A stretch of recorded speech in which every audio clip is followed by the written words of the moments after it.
Isa na namang umaga na puno ng pag-asa mula sa salita ng Diyos. Halina at makibahagi sa ating umagang pagbubulay, pagpapalakas at pagpapatatag sa ating pananampalataya sa Panginoong Hesus. Mula sa Section 6 ng Southern Tagalog District Council of the Assemblies of God, tayong lahat ay magkaisa sa pagpapalagong espiritual.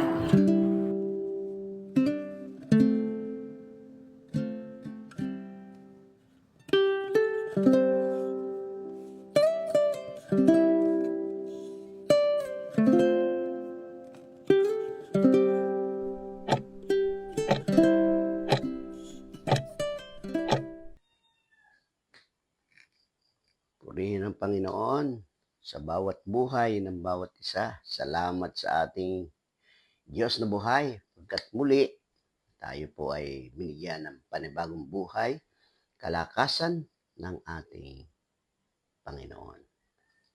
Sa ating pong pagbulay-bulay ng kanyang salita ay matatagpuan po natin sa Kawikaan 30 verse 25. Sabi po dito, ang mga langgam, sila ay mahina, subalit nag-iipon ng pagkain kung tag-araw. Ang title po ay Karunungan ng Langgam. So, simulan natin sa isang ilustrasyon o isang kwento ang ating pag-uusapan, pagbubulay-bulay. Isang araw, may isang batang lalaki na masigasig na naglilinis ng kanyang bakuran. Napansin niya ang mga langgam na nagdadala ng mga mumo ng tinapay. Isa-isa, ngunit walang kapaguran. Tila ba may layunin sila sa bawat hakbang? Tinanong siya ng kanyang ama, "Anak, bakit mo sila pinapanood?" Sumagot ang bata, "Kasi po, kahit maliliit sila, hindi sila tumitigil para silang may plano." Ngumiti ang ama at sinabi, "Tama ka, yan ang isang leksyon mula sa kalikasan, ang karunungan ng langgam." Ang langgam ay isang simpleng hayop. Ang Diyos ay nagtuturo sa atin ng malalalim na prinsipyo ng buhay. Halimbawa, kahinaan ay hindi hadlang sa tagumpay. Ang karunungan ay nakikita sa kahandaan. Ang masipag ay pinagpapala. So, marami pang mga pwede nating makita, matutunan sa mga langgam.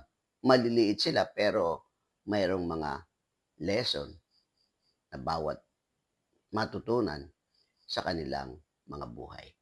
Tingnan natin ang langgam. Sabi doon, ang langgam, sila ay mahihina.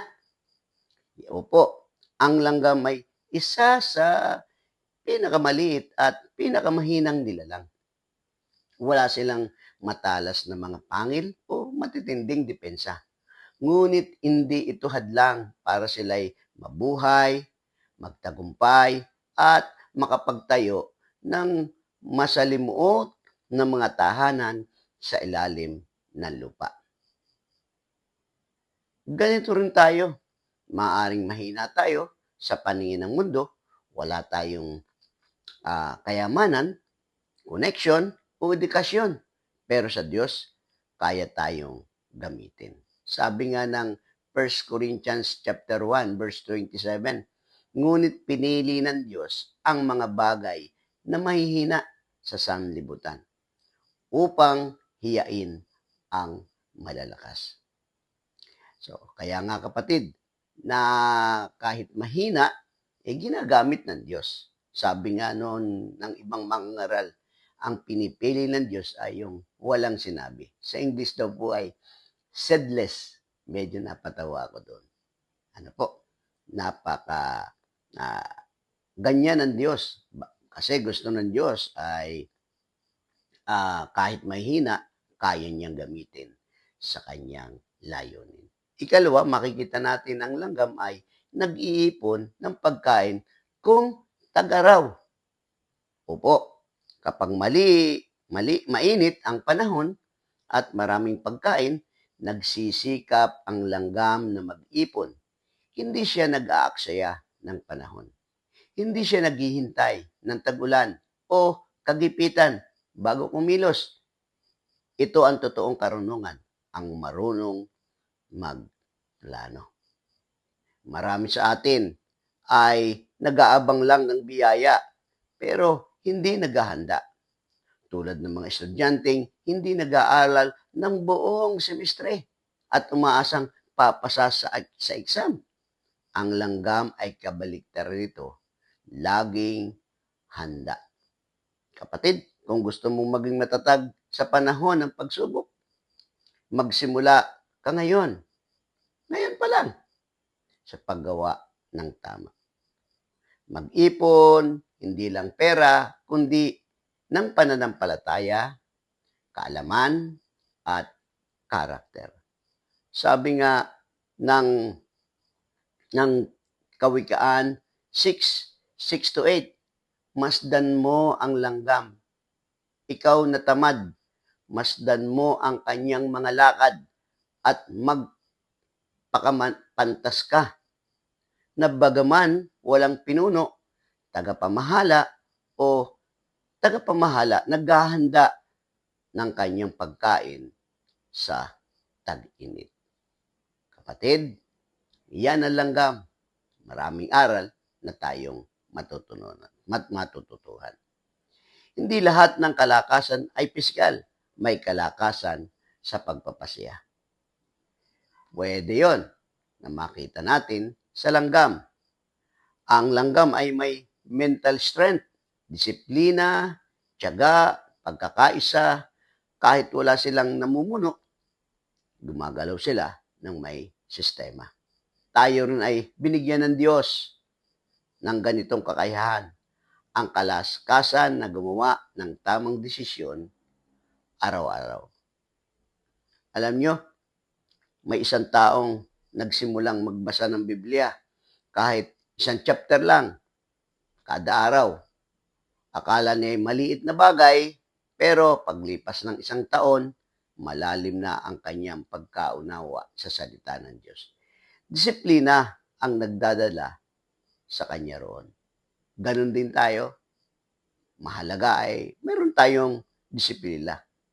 Kung gusto mong lumago, huwag mong sukatin ang sarili mo sa lakas ng katawan, kundi sa dedikasyon ng tama. Sabi ng 2 Timothy chapter 1 verse 7, sapagkat ang Diyos ay hindi nagbigay sa atin ng espiritu ng kahinaan, kundi kapangyarihan, pag-ibig, at mahinahong pag-iisip. Kapatid, ang tanong, ano po, ako ba'y naghahanda sa darating na panahon o inaasa ko na lang ang lahat sa swerte? Maraming ganon. Ay, swerte ka. Dahil ngayon, nakikita ko sa buhay mo, swerte ka. Maraming tao nagsasabi, swerte, swerte. Wala pong swerte. Ito po ay niloob ng Diyos. Ako ba'y masipag? Tulad ng langgam? O naghihintay lang ng ayuda o tulong mula sa pamahalaan? Nakakalungkot, di po ba? So, wag maging katulad tayo na langgam. Ako ba'y nagpapahalaga ng karunungan mula sa Diyos? Kahit ako'y mahina. Kapatid, ang langgam ay napakainam tingnan ng mga aral upang tayo mismo ay matuto sa kanilang mga buhay. Ang Diyos ay naghahanap ng mga taong kahit tila mahina ay handang tumalima sa Kanya. Kung ikaw ay magiging tapat, masipag at matalino sa paggamit ng panahon, ang Diyos ay nagpapala sa iyo. Sabi nga ng Luke chapter 16, verse 10, ang mapagkakatiwalaan sa maliit na bagay ay mapagkakatiwalaan din sa malaki. Salamat sa Diyos. Kahit maliit na nilalang ang langgam, maraming aral tayong matututunan. Tayo po ay manalangin. Aming Diyos na mapagpala, salamat po sa aral na natutunan namin mula sa mga langgam. Salamat sa paalala na kahit kami mahina, maaari kaming maging matalino at masipag ayon sa iyong kalooban. Turuan niyo po kaming maging masinop, maging maagap, at huwag maging tamad. Bigyan niyo po kami ng karunungan upang gamitin ang aming panahon sa tama upang kami maging handa sa ano pong darating sa aming buhay, sa kalakasan man o kahinaan. Turuan niyo po kaming lumakad sa disiplina, tiyaga, at pagtitiwala sa inyo. Sa pangalan ni Jesus, na aming Panginoon at tagapagligtas. Amen.